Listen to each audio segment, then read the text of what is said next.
नमस्कार मित्रों, स्वागत है एक बार फिर से आपका अपने ही चैनल जेवी डिवोशनल में। पिछले एपिसोड में हम लोगों ने देखा कि किस प्रकार से बाली अंतिम श्वास में भी अपने अहंकार को नहीं त्याग पा रहे, तो प्रभु श्री रामचंद्र जी ने कहा कि अब त्याग दो अपना अहंकार। बाली ने स्पष्ट रूप से कहा कि अहंकार कितना ही मायावी होता है कि मृत्यु सामने खड़ी हो पर वो टूटने को तैयार नहीं होता।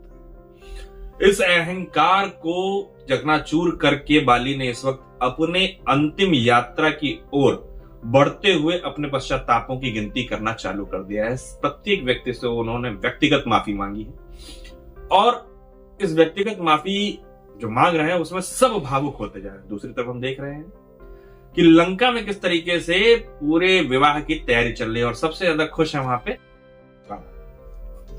रीजन पहली बार हुआ है एक दो युगों में। दो तीन दिन से प्लानिंग चल रही है विवाह की, यहाँ कि मुझे अगले दिन विवाह करना है, तो तैयारियां खुद कर रहे हैं। यहाँ पे ये लगाना है, वहां पे ये लगाना है। ठीक है, माता एकदम निश्चिंत है, चिल। ठीक है, मेघनाथ जा रहे हैं लेने। अभी मुझे देखना है कि किस प्रकार से वो माता को चले के आता है। माता बोले तो माँ सीता की बात है, क्योंकि कैकसी माता की तो अलग ही कहानी है। तो बैंड बजी पड़ी है कि किसी तरह विवाह हो जाए। पहले तो बिना विलंब के शुरू करता है एपिसोड 204 पार्ट 2।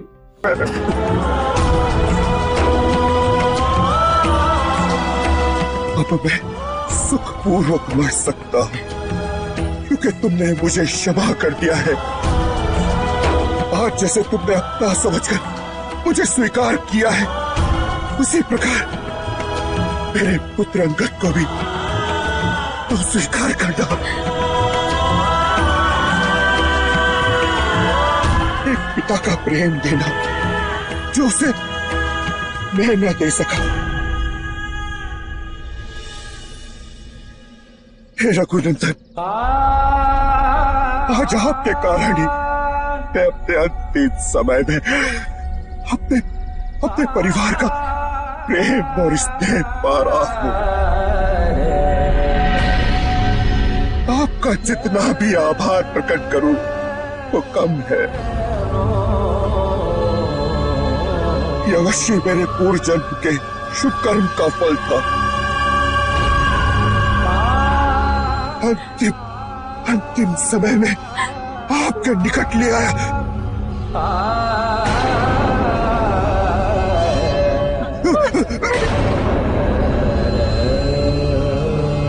स्वामी, नहीं, स्वामी, स्वामी, नहीं, स्वामी।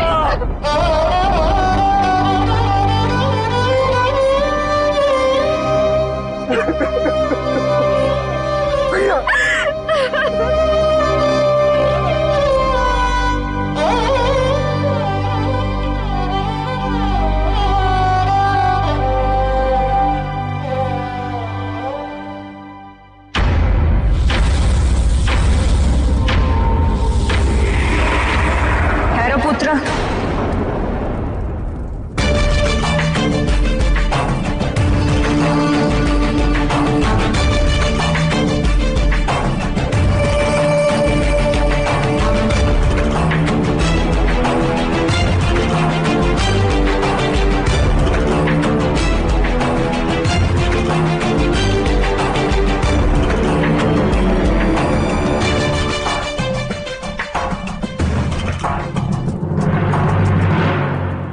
मुझे ज्ञात है कि तुम सीता को विवाह मंडप के लिए लेने जा रहे हो। ये पिताजी का आदेश है माता। मेघनाथ, तुम एक आज्ञाकारी पुत्र की भांति सर्वदा अपने पिता के आदेशों का पालन किया है, बिना ये सोचे कि तुम्हारे पिता लंकेश उचित कह रहे हैं या अनुचित। किंतु क्या तुमने कभी भी अपनी माता की बात मानी? क्या तुमने कभी भी अपनी माता के मान सम्मान के बारे में सोचा है? क्या लंकेश का सीता से विवाह तुम्हारी माता का अपमान नहीं है? और ये जानते हुए भी कि तुम अपनी माता के इस अपमान में अपने पिता की सहायता कर रहे हो, क्या तुम उनकी इस आज्ञा का पालन करना चाहते हो? मुझे क्षमा कर दीजिए माता, किंतु पिता के आदेश का पालन करना पुत्र का धर्म होता है।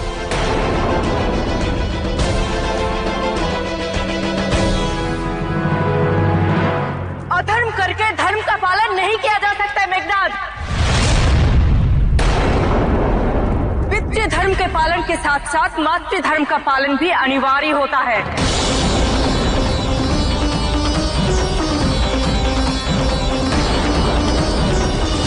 जिस प्रकार तुम्हारे पिता ने तुम्हें आदेश दिया है कि सीता को विवाह मंडप तक लेकर आओ, उसी प्रकार तुम्हारी माता तुम्हें आदेश देती है कि बिना सीता को लेते हुए तुम इसी क्षण यहां से चले जाओ।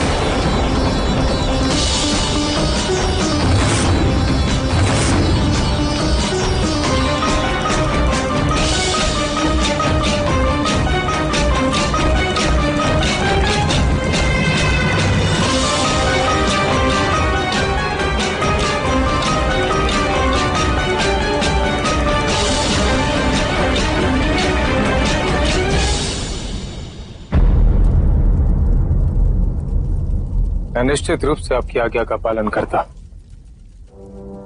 यदि लंकेश केवल मेरे पिता होते, किंतु वे मात्र मेरे पिता नहीं है, अपितु समस्त लंका के राजा, हम सब के स्वामी। आपकी आज्ञा का पालन करके अपने पिता के आदेश का उल्लंघन कर देता, किंतु लंका नरेश के आदेश का उल्लंघन कदापि नहीं माता। मुझे पितृद्रोह स्वीकार है, राजद्रोह स्वीकार नहीं है माता।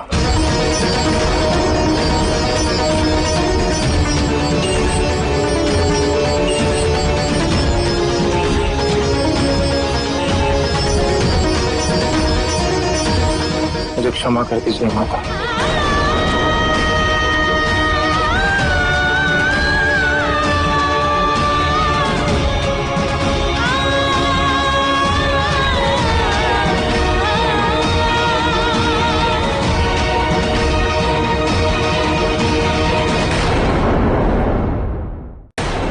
रघुनंदन, आपने मेरे पति को उनके अन्याय और अधर्म के लिए दंड देकर उनका उद्धार कर दिया है।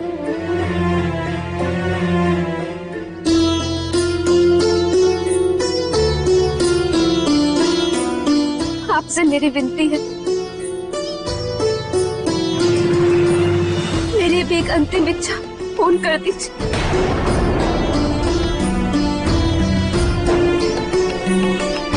जिस बाण से आपने वानर राज को सुरपुर पहुंचा दिया,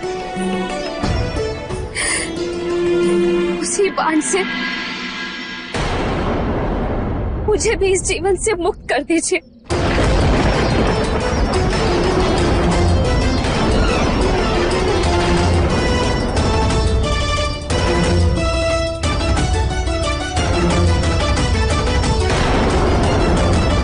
लीजिए रघुनंदन।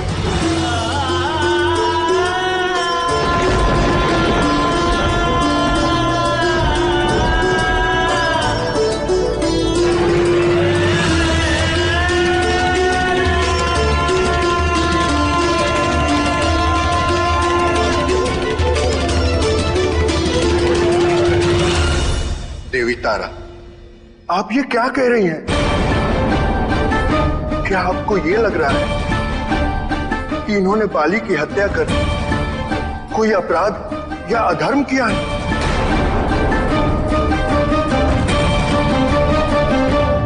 नहीं केसरी नंदन, मेरा कहने का ये आशय कदापि नहीं था। मैं कैसे रघुनंदन राम को दोषी कह सकती हूँ? उन्होंने तो मेरे पति की हत्या करके धर्म, नीति और न्याय की रक्षा की है।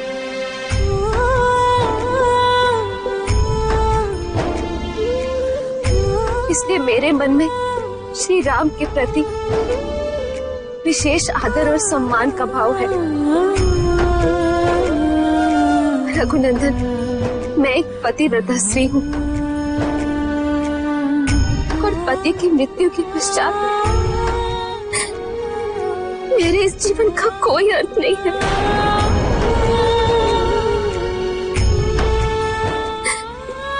इसलिए मैं आपसे निवेदन करती हूँ कि मुझे भी सुरपुर पहुंचा दीजिए।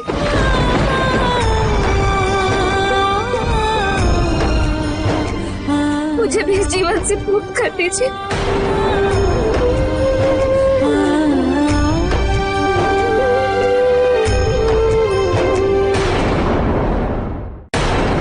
देवी, आप निरपराध हैं और निरपराध प्राणियों को श्री राम कभी दंडित नहीं करते।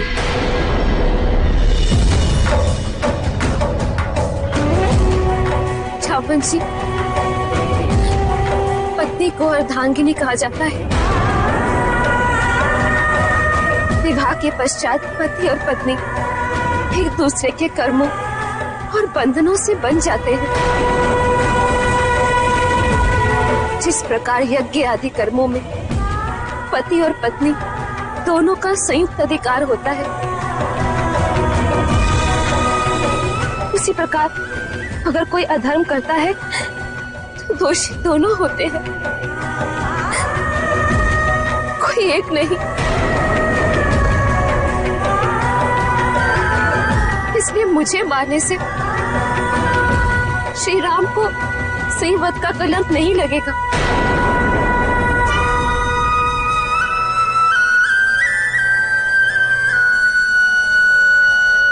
हे रघुनंदन, मेरा निवेदन स्वीकार कर लीजिए।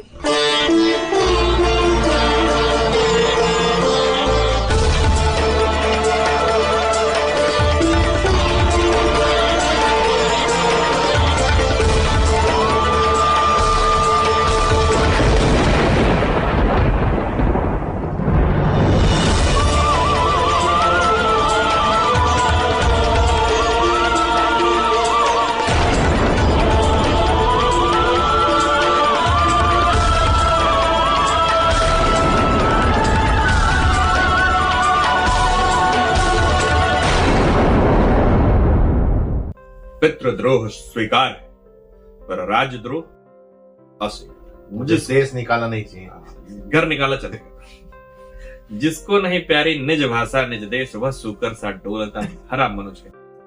जिसको अपने देश से प्रेम नहीं है, जिसको अपने भाषा से प्रेम नहीं है, वो सूअर के समान इस धरती पर जीवित है, मनुष्य का वेश धारण करके।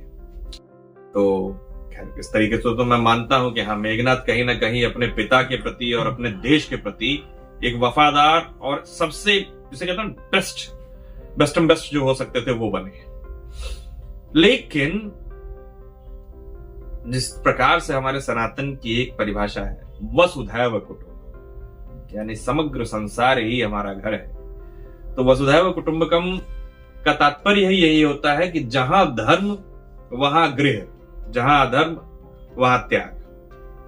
यानी जहां आपको धर्म दिख रहा है वहीं अपना घर बना लो, कोई समस्या नहीं। जहां अधर्म दिख रहा है वहीं त्याग दो उसको। कहने को इतने ढेर सारे कटाक्ष दे रखे हैं कि एक दूसरे को अगर शब्दों को काटा जाए तो धर्म की सही, जैसे कहते हैं ना, रूपरेखा नहीं निकल के आ पाएगी कि ये सही है कि मैं पिता की आज्ञा मान रहा था तो मैं कहां से दोषी हुआ। सभी ने अपने धर्म की परिभाषा अलग बना रखी है, उसी को पकड़े हुए चल रहे हैं कि हाँ यही धर्म है, यही धर्म है। पिता के प्रति मेरा जो समर्पण है, मेरा तो यही धर्म है। जैसा कि अभी मंदोदरी जी का था कुछ समय पहले अपने पति के, अब लेकिन उनको अब सत्य ज्ञात हो गया, परिभाषा मिल गई है, क्लियर हो गया उनको कि हाँ धर्म की परिभाषा अलग है।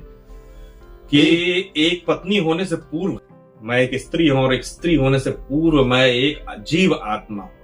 तो ये सब चीजें स्टेप बाय स्टेप जब पता चलती हैं तब पता चलता है कि हाँ, अभी हमें सिमिलर दिखाया गया, देखा देवी तारा का, कि उन्होंने कहा कि मेरे पति ने अगर अधर्म किया तो मैं तो साथ में हूँ। देखिए प्रभु श्री राम जी आगे किस प्रकार से इनसे बताते हैं कि नहीं, आपका पोर्शन अलग है, उनका पोर्शन अलग है। कैसे बताते हैं ये? हाँ, यहाँ कोई इंश्योरेंस स्कीम नहीं चल रही है।